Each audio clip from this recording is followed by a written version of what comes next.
എല്ലാ ഭക്തജനങ്ങൾക്കും കതിർവേൽ മുരുകൻ യൂട്യൂബ് ചാനലിലേക്ക് ഒരിക്കൽ കൂടി സ്വാഗതം. എൻ്റെ ചാനൽ ആദ്യമായിട്ട് കാണുന്ന ഭക്തജന ചാനൽ ഒന്ന് സബ് ചെയ്യുക.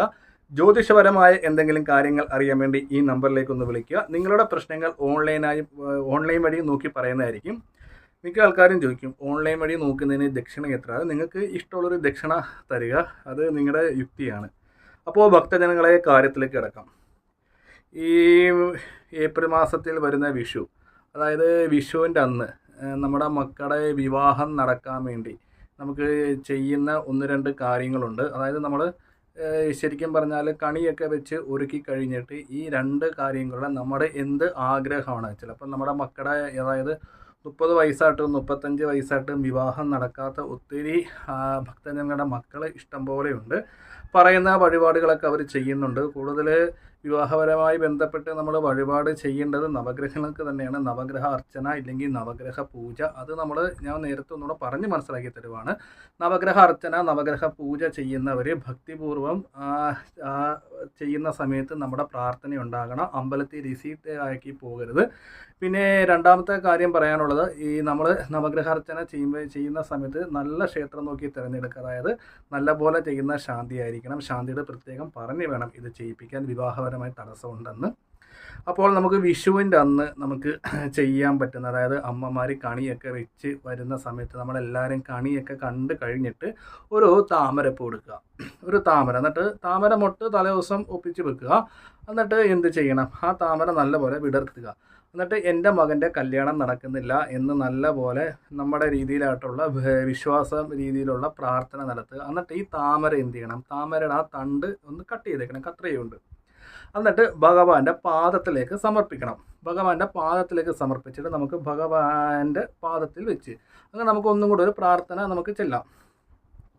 കീർത്തനങ്ങൾ ചെല്ലാം. ഇല്ലെങ്കിൽ എൻ്റെ മോൻ്റെ വിവാഹം പെട്ടെന്ന് തന്നെ നടക്കണമെന്ന് പറഞ്ഞ് ആ ഒരു സമയത്ത് വേണം ഭഗവാന്റെ പാദത്തിൽ എന്ത് ചെയ്യണം, ഈ താമര വെക്കാൻ. താമര കിട്ടിയില്ലെങ്കിൽ ഭക്തജനങ്ങൾ, ഇപ്പോൾ ദൂരോട്ടൊക്കെ ഉള്ള ഭക്തജനങ്ങൾ, ഇടുക്കി ഇല്ലെങ്കിൽ അടിമാലി അങ്ങനെയുള്ള കട്ടപ്പന അങ്ങനെയുള്ളിടത്ത് താമര യാദൃശ്യമായിട്ട് കിട്ടിയില്ലെങ്കിൽ തുളസിയില മതി. തുളസിയില എന്ത് ചെയ്യണം, ആ തുളസി ആ തണ്ടെല്ലാം കളഞ്ഞ് ഇലയോടുകൂടി ഒരു കൈ തുളസി, നമുക്ക് എന്തോരം തുളസി വെക്കാൻ പറ്റും അത്രയും തുളസി ഭഗവാന്റെ പാദത്തിലിടാം. താമര കിട്ടുന്നവർ നേരത്തെ താമര മേടിച്ച് വെക്കുക. അതിനുശേഷം നമുക്ക് ഭഗവാന് ഇഷ്ടമുള്ള നെയ്യം കൊടുക്കാം. പാൽപ്പായസം ഉണ്ടാക്കി കൊടുക്കുന്നവർക്ക് പാൽപ്പായസം നമുക്ക് കൃഷ്ണന് നേദിക്കാം. വെണ്ണ മേടിക്കുമെന്നവർക്ക് വെണ്ണ മേടിക്കാം. അതേപോലെ തന്നെ ഫ്രൂട്ട്സ് വെക്കണമെങ്കിൽ ഫ്രൂട്ട്സ് വെക്കാം. ഇത് സെപ്പറേറ്റ് വെക്കണം. അപ്പം എന്തായാലും വിളക്ക് കത്തിയിരിക്കുള്ളത്. അന്നത്തെ ദിവസം നെയ്യ് ഉപയോഗിച്ച് വിളക്ക് കത്തിക്കാൻ പ്രത്യേകം ശ്രദ്ധിക്കണം. 5 തിരിയിട്ട് നമ്മുടെ രീതിയിലായിട്ടുള്ള ആത്മാർത്ഥമായ ഒരു പ്രാർത്ഥന ഈ ഒരു കാര്യം വിഷു ദിവസം ചെയ്യുകയാണെങ്കിൽ നിലവിലുള്ള നമ്മുടെ മക്കളുടെ കല്യാണ തടസ്സങ്ങൾ മാറിക്കിട്ടും, വിവാഹപരമായ തടസ്സങ്ങൾ തീർച്ചയായിട്ടും മാറിക്കിട്ടും. 2 കാര്യങ്ങളാണ്. ഒന്ന് വിഷു, ആ വിഷുവിൻ്റെ സമയത്ത് നമ്മുടെ ആത്മാർത്ഥമായ പ്രാർത്ഥന കറക്റ്റായ രീതിയിൽ ചെല്ലുമ്പോഴത്തേക്ക് തീർച്ചയായിട്ടും ഭഗവാൻ നമുക്ക് ഫലം തീർച്ചയായിട്ടും തരും, നമ്മുടെ വിശ്വാസമാണ്. അപ്പോൾ നിലവിലുള്ള വിവാഹ തടസ്സങ്ങളൊക്കെ മാറി നമ്മൾ മാട്രിമോണിയിലോ പത്രത്തിലോ ബ്ലൂറോയിലൊക്കെ കൊടുക്കുന്ന അനുസരിച്ച് ഈ വിഷുവിന്, അതായത് നമ്മളിത് ഭഗവാന് സമർപ്പിച്ചില്ല, നെയ്യം സമർപ്പിച്ചു, താമര സമർപ്പിച്ചു. അത് കഴിഞ്ഞ് അങ്ങോട്ടുള്ള ദിവസങ്ങളിൽ നമുക്ക് 4 ദിക്കിൽ നിന്ന് ഫോൺ കോളുകളും വിളികളൊക്കെ വരും. ഏകദേശം 1-2 ആഴ്ചക്കകം തന്നെ ആ ഒരു വിവാഹം സെറ്റാകും.